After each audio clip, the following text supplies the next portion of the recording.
रहा था, कुछ ऐसा कुछ नहीं हुआ, मतलब कि किसी ने नहीं उठाई। यही था मतलब, थोड़ा कोई कोई तो जरूर लेगा। मैं ऐसा मान के चल रहा था कि प्रदीप, जो आपकी पिछली टीम है बेंगलुरु बुल्स, रमेश साहब आ गए हैं, नए कोच हैं, लेकिन वो आपको शायद एफबीएम पे रिटेन कर लेंगे, या यूपी या पटना जहां से आप खेले हो, कोई ना कोई आपको रिटेन कर लेगा। और पिछले सीजन में कोई कम पॉइंट नहीं थे आपके, 111 पॉइंट थे, उससे पहले 122 पॉइंट थे, ऐसे कोई बहुत कम पॉइंट नहीं है। तो आपको फिर खुद क्या महसूस हुआ कि टीम्स ने क्यों नहीं लिया? वैसे ये था कि कम ही पॉइंट थे, क्योंकि पहले सीजन होते थे जब मैं पटना से खेलता था, जब तो बहुत पॉइंट होते थे, 200 300 से ऊपर ऊपर रहते थे। तो इसलिए मतलब वो था ना कि इतने पॉइंट कम लेगा है, नहीं तो काफी प्लेयर हैं, मतलब कि वो मेरे से भी कम भी प्लेयर पॉइंट ले रहे हैं। जी। तो मेरा वे भरोसा इतने करते थे, मतलब कि इतने पॉइंट लेने चाहिए इसमें, मैच में 15 16 पॉइंट तो लेने चाहिए, मतलब इतना हम्म। भरोसा। फिर और इस बार 3-4 पॉइंट आ रहे हैं, इसलिए आपको लगता है कि पॉइंट कम हो गए? हो सकता था ऐसा। उसमें ना एक और बात है प्रदीप भाई। मुझे लगता है कि कोई नया रेडर हो ना, वो 4-5 पॉइंट लाए तो लोग हजम भी कर लेंगे। प्रदीप से हमें 4-5 पॉइंट हजम नहीं होते। उम्मीद नहीं थी इतनी। अ, दूसरी एक और बात है प्रदीप की, जैसे पहले आप हर दूसरी तीसरी रेड में डुबकियां लगा दिया करते थे, एस्केप कर दिया करते थे, वो स्किल भी थोड़े कम देखने को मिले। क्या उम्र के क्योंकि साथ साथ स्किल कम हो जाते हैं? जो स्किल भी हो जाती है थोड़ा बहुत सा, और ये भी हो जाता कि मतलब कि सभी प्लेयरों ने, मतलब खिलाड़ियों ने पता हो जाता कि मतलब डुबकी लगाएगा। जी। तो ये भी थोड़ा होता है, उसी पे ध्यान रखते हैं। तो आपको लगता है कि दूसरी टीम का डिफेंस अब आपके खिलाफ ज्यादा अच्छी तैयारी कर रहा था, इसलिए पॉइंट नहीं आ तैयारी रहे तो, थे? देखो भाई साहब, तैयारी तो सभी करके आते हैं, मतलब कोई भी टीम के साथ मैच हो उसकी पहले तैयारी कर लेते हैं। तो वीडियो सेशन अ, होता हो। जी। तो उसके बाद जब सेकंड डे आया, मुझे पूरा विश्वास था प्रदीप, मैंने इनफैक्ट सोशल मीडिया पे लिखा भी था कि दूसरे दिन बाद में जो दूसरे अनसोल्ड प्लेयर की ऑक्शन होती है, उसमें प्रदीप जरूर कोई ना कोई टीम प्रदीप को वापस बुलाएगी। वहां भी नहीं बुलाया तो फिर मुझे ज्यादा दुख हुआ। तो आपको कब पता चला कि दूसरे दिन भी नहीं किसी ने लिया? नहीं वैसे वो सिर्फ देख रहे थे ना, लाइव में देख रहे थे ना, हम्म। तभी पता चलता, साथ साथ ही और प्लेयरों की देखी थी ना। जी। हाँ जी। तो जो आपके फैमिली है, भाभी हैं, दोस्त हैं, भाई बंधु हैं, उन्होंने क्या कहा उसके बाद? उन्होंने ऐसा कुछ नहीं बोला कि कोई नहीं भाई, वो जा रहा, मतलब कि बहुत साल खेल चुका है, सब कुछ तेरे नाम रिकॉर्ड भी है, वो भी है, कोई दिक्कत नहीं है, अपना मतलब खुश रहे। अरे वैसे भी घर वाले खुश हैं, कोई दिक्कत नहीं, क्योंकि कबड्डी ने सब कुछ दे रखा है। तो मैं भी उस ये बात खुश भी उसके लिए। ये बात तो सही है प्रदीप, कबड्डी ने आपको इतना दिया है। मैं डंके की चोट पे बोलता हूं कि प्रो कबड्डी के सबसे बड़े गोट के तौर पे लोग आपको याद करेंगे। तो ये बात है भाई साहब, कबड्डी ने बहुत कुछ दे दिया, उम्मीद नहीं थी इतनी। अ, अब फैंस आपसे क्या उम्मीद करें? क्या आप वापस मैट पे जा रहे हैं, ग्राउंड में जा रहे हैं, प्रैक्टिस करने के लिए जा रहे हैं, कि अगले साल वापसी करूंगा, या कुछ और प्लान है आपका?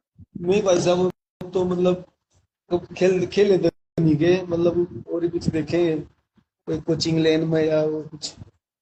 Okay, okay, okay. मैं उस बात पे कबड्डी के साथ तो जुड़े रहना पड़ेगा ना, सब कुछ कबड्डी ने दिया है। नहीं, कबड्डी आपको छोड़ेगी नहीं, कबड्डी भी आपको नहीं छोड़ेगी, कहीं ना कहीं से वापस बुला लेगी आपको।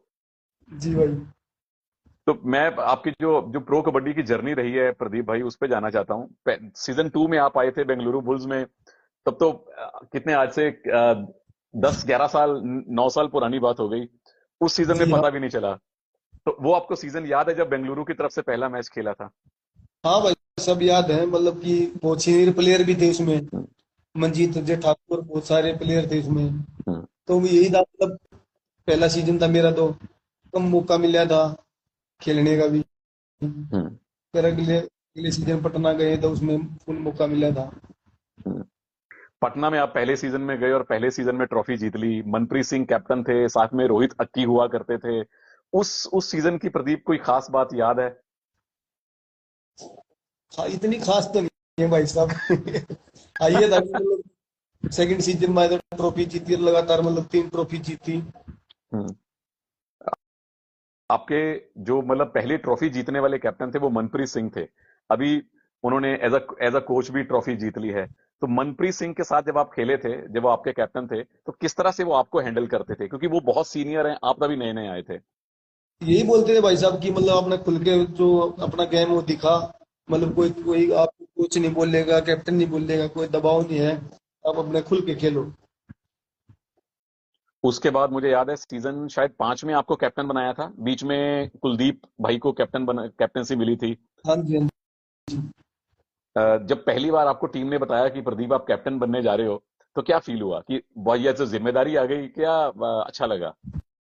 नहीं, जिम्मेदारी तो भाई साहब आती है कि मतलब इतना मतलब जिम्मेदारी दी है, मतलब टीम ने, ओनर ने दी है, कोच ने दी है, बड़ी जिम्मेदारी तो बढ़ जाती है। तो कैप्टेंसी के साथ आपको खेलना पसंद था? उससे ऐसा तो नहीं लगा कि मेरे खेल में कोई फर्क पड़ रहा है? नहीं भाई साहब, वो तो ऐसा कुछ नहीं था, मतलब कि वही था अपना, मतलब कैप्टनशिप तो थी मतलब अपना ये था कि मतलब कि अपना गेम करना है। मैच के बाद ही सोचेंगे कैप्टन में क्या बोलेंगे क्या नहीं बोलेंगे, हार जीत के बाद ही होता है। सही बात है। और जिन कोचिस के साथ प्रदीप भाई आप खेले हो, अर्जुन सिंह साहब थे पटना में, संजीव बालियान साहब थे पटना में, फिर राम मेहर सिंह जी आए। तो इन तीनों का स्टाइल अलग अलग था। किस तरह के कोचिस के साथ आपका ये तालमेल रहा? बस तीनों कोचों के साथ बढ़िया रहा वैसे तो भाई साहब, हम्म। मतलब ये नहीं था कि मतलब आज तो किसी ने परेशान नहीं करे, मतलब यही बोलते थे कि हाँ भाई अपना जो गेम है वो गेम कर, और हम आगे आप देख लेंगे। सभी कोच ठीक थे। और मुझे याद है शायद आपने बताया था आपको प्रो कबड्डी में लाने वाले अर्जुन सिंह थे, शायद दिल्ली में लाना चाह रहे थे, कुछ ऐसी बात हुई थी। हाँ, वो तो भाई साहब सेकंड सीजन की बात हो, फिर मैं हम्म। बेंगलोर में गया था। नहीं तो पहले दिल्ली वाले बोल रहे थे, हम्म। फिर जोगिंदर नरवाल जीत है, इसने मतलब फोन करके मैं बुलाया था वहां पे ओके। कि यहाँ जाओ तुम दोनों। हाँ। उसके बाद एक जो जोड़ी बड़ी फेमस हुई प्रदीप, पटना पायरेट्स में आपकी और राम मेहर साहब की। 4-5 सीजन, 3-4 सीजन आप लोग इकट्ठे खेले। अब राम मेहर जी भी प्रो कबड्डी में नहीं रहे, कम से कम इस सीजन में तो नहीं है, अब आप भी प्रो कबड्डी में नहीं हो। तो उनका मुझे याद है वो बीच बीच में डांट भी दिया करते थे। मेरे को तो साथ उनके साथ क्या? मेरे देखो भाई साहब, थोड़ी बहुत गलती तो हो जाती है, मतलब कोच का ये होता है कि डांटना जरूरी होता है प्लेयर को। हम्म। नहीं डांट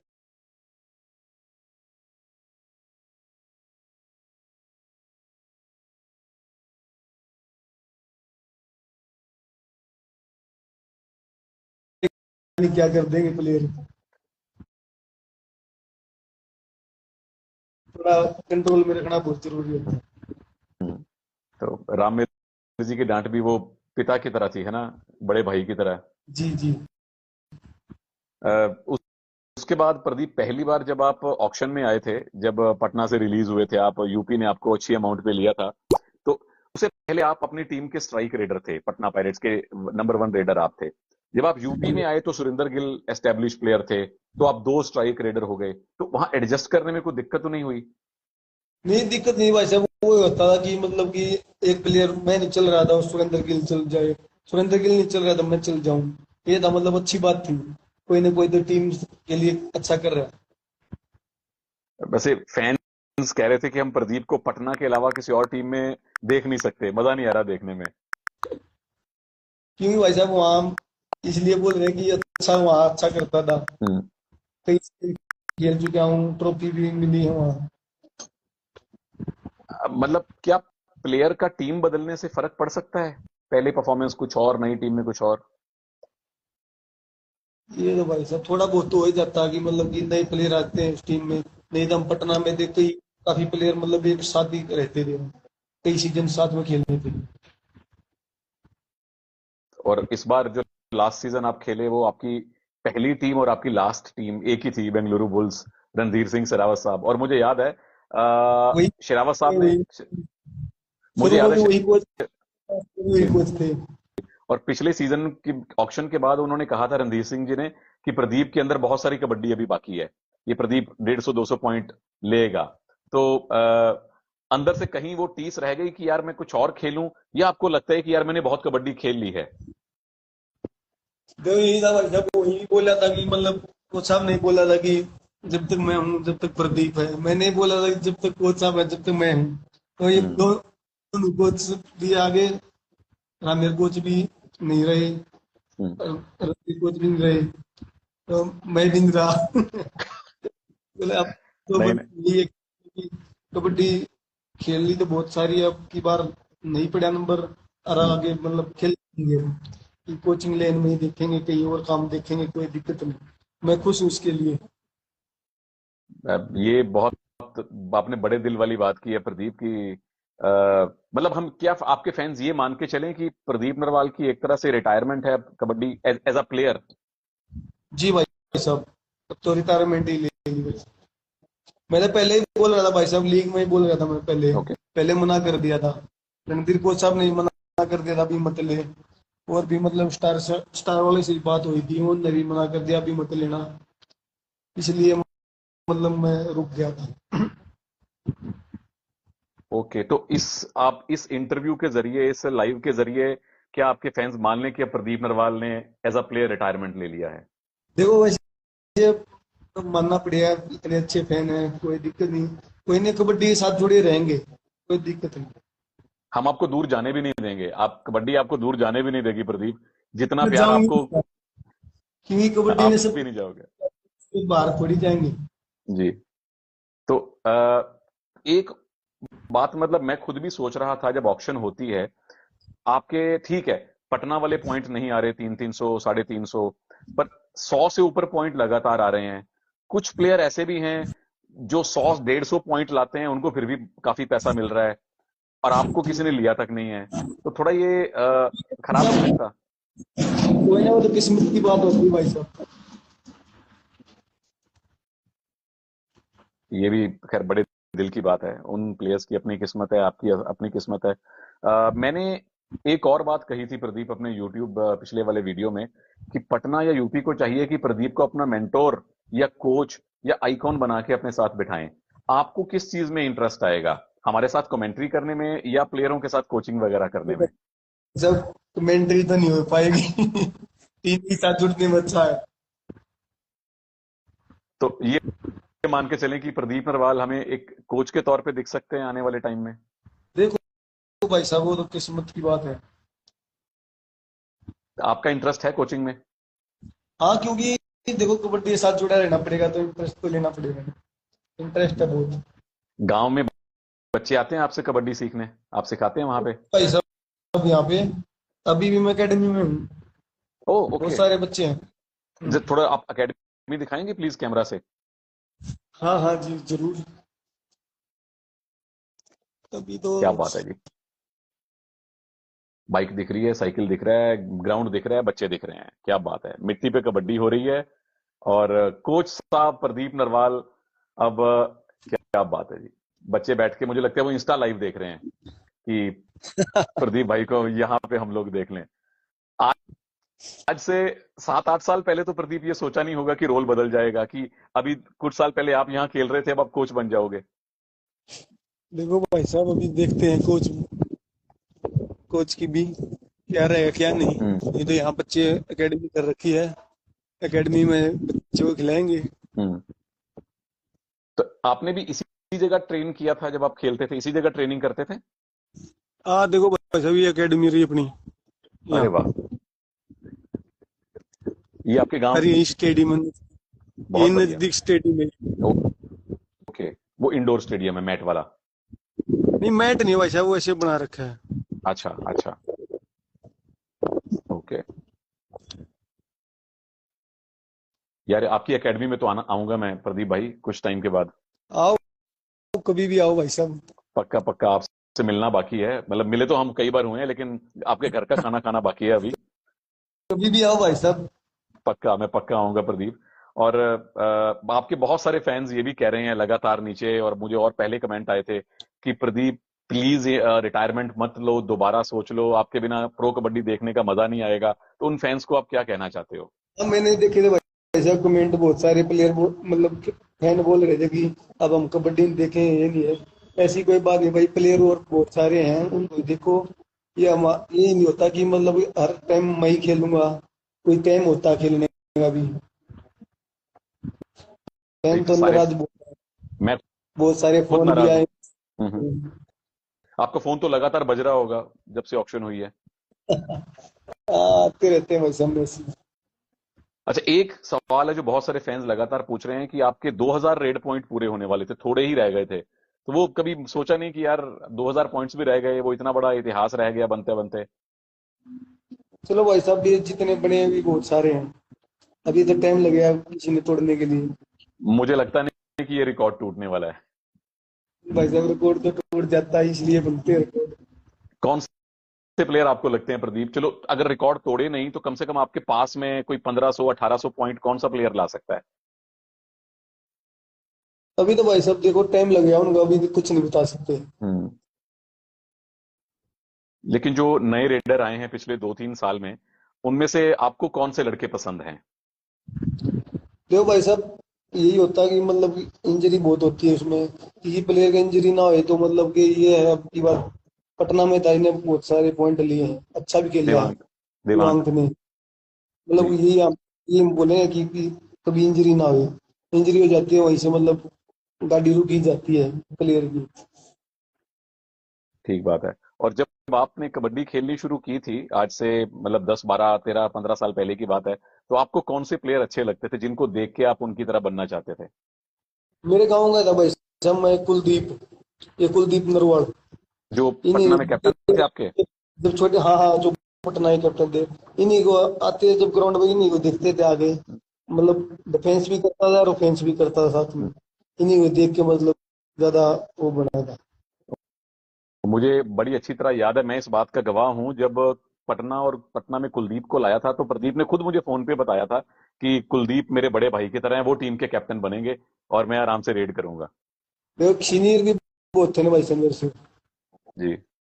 इज्जत तो देनी पड़ती है ना। नहीं नहीं, बिल्कुल, वो प्लेयर भी बड़े अच्छे थे, मुझे याद है जयपुर पिंक पैंथर में भी खेले थे वो पहले, हाँ और हाँ। बड़े अच्छे, बढ़िया ऑलराउंडर थे। तो जी अ, एक चीज और मैं हमेशा जानना चाह रहा हूं कि ये कथूरा और रंढाना जो आपका इलाका है, यहाँ इतने सारे कबड्डी प्लेयर कैसे आ जाते हैं, क्या खास है यहाँ पे? भाई साहब और कोई गेम है नहीं दोनों गाँव में अच्छा। कबड्डी के अलावा। अब यहाँ देखो आपने दिखाया होगा मैं कितने छोटे छोटे बच्चे खेल रहे हैं, मतलब हम्म। शुरू से कबड्डी शुरू करते हैं और कोई गेम खेलते नहीं, कोई गेम है नहीं गाँव में। इसीलिए इतने सारे कबड्डी प्लेयर आ रहे हैं यहाँ से, मजा आ गया। अ, तो आपके फैंस को प्रदीप आप कुछ स्पेशल मैसेज देना चाहोगे? अब ये मान के, तो ये तो आपने अनाउंस कर दिया है कि अब आप कबड्डी से एज अ प्लेयर रिटायरमेंट ले रहे हो, तो जो फैंस आपके दुखी हैं, जो आपको दोबारा से देखना चाहते हैं, उनको आप क्या कहना चाहोगे? भाई यही बोलेंगे कि मतलब कि इतने मतलब नाराज ना मत हो, क्योंकि टाइम होता है किसी चीज का। आप मतलब जो प्रो कबड्डी आने वाला सीजन है उसको अच्छे से देखो, और भी कोई ना कोई प्रदीप निकल के आए।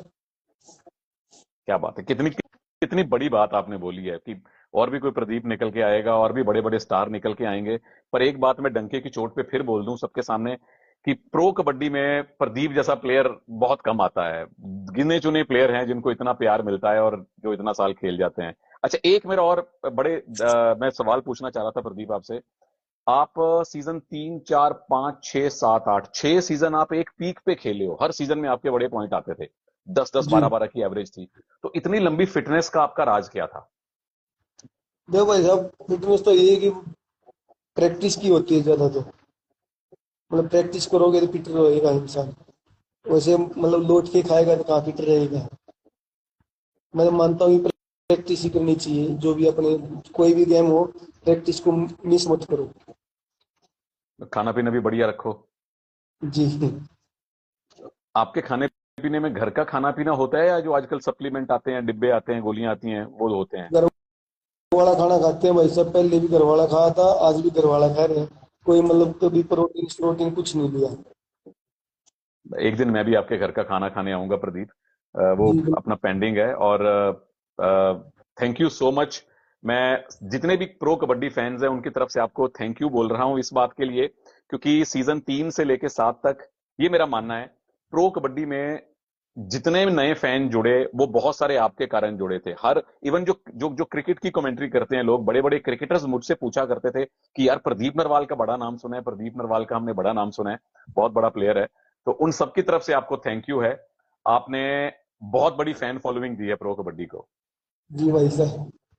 और all the very best Pradeep, जो भी आप आगे प्लान करो एज अ कोच या एज अ मेंटोर या एज एन आइकॉन की तरह, अगर आप या इवन कमेंट्री में भी आना चाहो या मेरी तरह यूट्यूब पे भी आना चाहो, तो उसके लिए बहुत बहुत शुभकामनाएं आपको।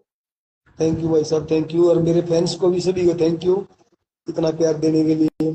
थैंक यू प्रदीप, और सारे फैंस को बहुत बहुत धन्यवाद।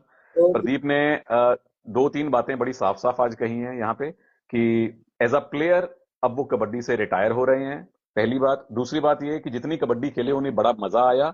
और तीसरी बात ये कि उन्हें मालूम है कि धीरे धीरे परफॉर्मेंस नीचे आती है, हर एक खिलाड़ी की आती है, तो उन्होंने वो बात स्वीकार कर ली है। चौथी बड़ी अच्छी बात ये बोली प्रदीप ने कि उनकी तरह और भी प्रदीप आएंगे, और नए नए प्लेयर आएंगे, वो और आगे जाएंगे। और लास्ट बात कि प्रदीप अब सोच रहे हैं कि कोचिंग में आए, मेंटरशिप किसी भी तरह से कबड्डी से दूर होंगे नहीं, और कबड्डी आपको दूर होने भी नहीं देगी। तो thank you again, thank you again okay Pradeep. मैं आपसे मिलूंगा जल्दी गांव में आके। जी। Thank you.